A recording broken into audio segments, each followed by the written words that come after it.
Құрметті көрермендер, бүгінгі видеода біз өте маңызды тақырыпты қарастырамыз. Ол студенттерді мәтін талдауға қалай дұрыс дайындау керек деген мәселе. Бұл тақырып қазіргі білім беру жүйесінде ерекше орын алады. Себебі мәтін талдау дағдысы тек әдебиет немесе тіл сабақтарында ғана емес, барлық пәндерге қажет болатын әмбебап қабілет болып саналады.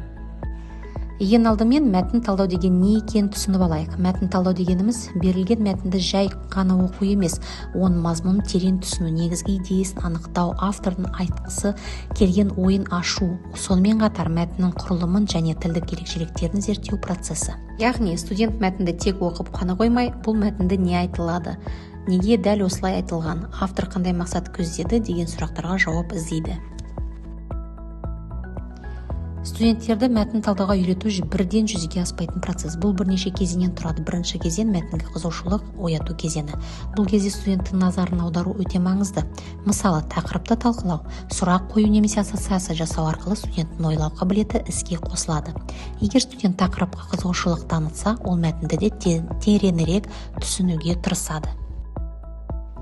Екінші кезең мәтінмен жұмыс кезеңі. Бұл кезеңде студент мәтінді мұқият оқуы керек. Оқу барысында маңызды ақпараттарды белгілеп отыру, түсініксіз сөздерді анықтау және негізгі ойды табуға тырысу қажет. Бұл жерде студент тек оқырман емес, зерттеуші рөлінде болады. Ол әр сөйлемге мән беріп, мәтіннің ішкі құрылымын түсінуге тырысады. Үшінші кезең мәтінді талдау кезеңі. Бұл ең маңызды бөлімдердің бірі. Бұл кезде студент мәтіндегі себеп пен салдарды анықтайды, автордың идеясын түсіндіреді, мәтін ішіндегі мысалдарды табады және оларды байланыстырады. Сонымен қатар мәтіннің негізгі ойын бір немесе бірнеше сөйлемнен тұжырымдап айту да осы кезеңге жатады. Төртінші кезең қорытынды жасау кезеңі. Бұл кезеңде студент мәтін бойынша өз пікірін білдіреді, қысқаша мұндама жазады немесе эссе құрастырады. Бұл оның сыни ойлау қабілетін дамытады және өз ойын нақты жеткізуге үйретеді. Енді студенттерге қолдануға болатын нақты тапсырмаларға тоқталайық. Бірінші тапсырма мәтінмен жұмыс. Студентке мәтінді құрылымы бойынша негізгі бөліктерге бөлу қажет. Бұл тапсырма мәтінді толық түсінуге және қосымша ақпаратты ажыратуға көмектеседі. Мәтін құрылымы деген мәтіннің ішкі ұйымдасу тәртібі, яғни ойдың қалай басталып, қалай дамып, қалай аяқталатынын көрсетеді. Негізгі бөліктері: кіріспе. Тақырып таныстырылады, оқырманды ойға дайындайды, негізгі мәселенің бағыты беріледі. Негізгі бөлім. Негізгі ой толық ашылады, дәлелдер, мысалдар, сипаттау беріледі. Ой бірізді дамиды. Әр абзац бір идеяға бағынады. Қорытынды. Айтылған ой түйінделеді, негізгі идея жинақталады, кейде авторлық пікір немесе шешім беріледі. Адам баласы адам баласынан ақыл, ғылым, ар, мінез деген нәрселермен озады. Одан басқа нәрселермен оздым ғой, демектің бәрі де ақымақтық. Ғылым таппай мақтанба, орын таппай баптанба. Құмарланып шаттанба, ойнап босқа күлуге. 5 нәрседен қашық бол, 5 нәрсеге асық бол, адам болам десеңіз. Тілеуін өмірін алдында, оған қайғы жесеңіз. Өсек, өтірік, мақтаншақ, еріншек, бекер мал шашпақ, 5 дұшпан білсеңіз. Талап, еңбек, терең ой, қанағат, рақым ойлап қой, 5 асыл іс көнсеңіз.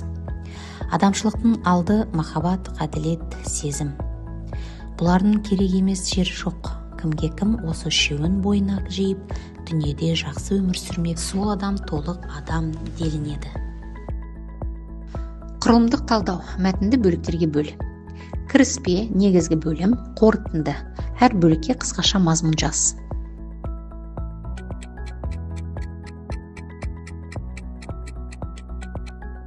Кіріспе. Мәтін.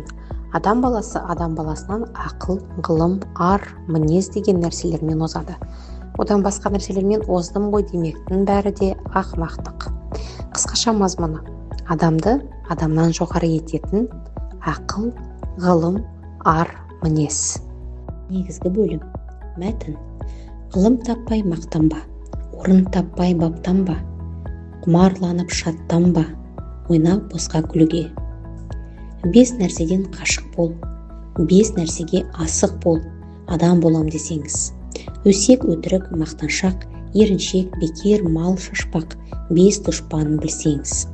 Талап, еңбек, терең ой, қанағат, рақым ойлап қой, 5 асыл іс көмсеңіз. Қысқаша мазмұны: адам болу үшін ғылыми іздеу керек, бос мақтаннан, еріншектен аулақ болып, 5 дұшпаннан қашық, 5 асыл іске ұмтылу керек. Қорытынды мәтін: адамшылықтың алды махаббат, ғаделет, сезім. Бұлардың керек емес жері жоқ. Кімде-кім осы үшеуін бойына жиып, дүниеде жақсы өмір сүрмек, сол адам толық адам делінеді. Қысқаша мазмұны: толық адам болу үшін махаббат, әділет, сезім қажет.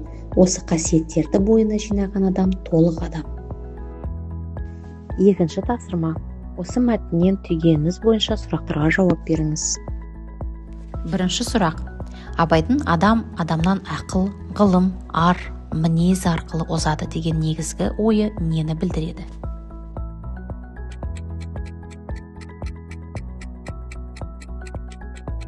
Бірінші сұрақтың жауабы: Абайдың адамның ақыл, ғылым, ар, мінез арқылы озады деген ойы адамның шынайы биіктігі, оның біліміне, ақылына, адамгершілігіне және мінез құлқына байланысты екенін білдіреді. Яғни адамды жоғары ететін оның рухани қасиеттері. Екінші сұрақ: ақынның бұл идеясы қазіргі өмірде қаншалықты маңызды деп ойлайсың?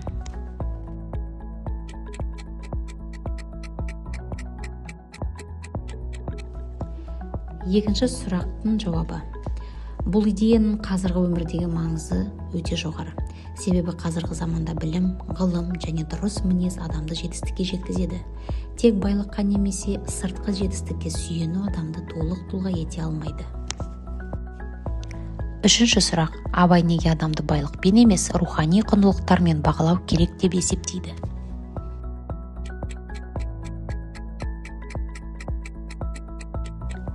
Үшінші сұрақтың жауабы: Абай адамды байлықпен емес, рухани құндылықтармен бағалау керек дейді. Өйткені байлық уақытша, ал ақыл, ар, мінез адамның нағыз болмысын көрсетеді. Осындай қасиеттер ғана адамды құрметке лайық етеді және қоғамды дамытады. Үшінші тапсырма: осы екі мәтіннің ұқсастығы мен айырмашылығын анықтап салыстыр және автор көзқарасы мен терең ойды аш.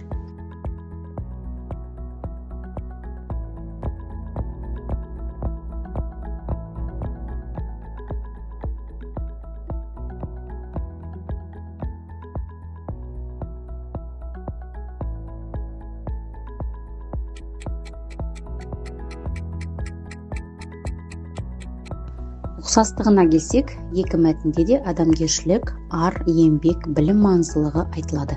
Жақсы мен жаман қасиеттері салыстырылады.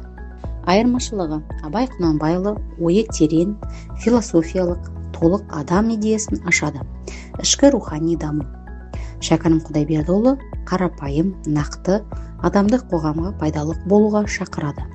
Борыш, еңбек. Автор көзқарасы: Абай: адам ең алдымен өзін жетілдіру керек, сонда ғана толық адам болады. Шәкәрім: адам халқына пайда келтіруі, адал өмір сүру керек. Терең ой. Абайдың негізгі идеясы: адамдық, ішкі қасиеттердің махаббат, әділет, ақыл үйлесімі.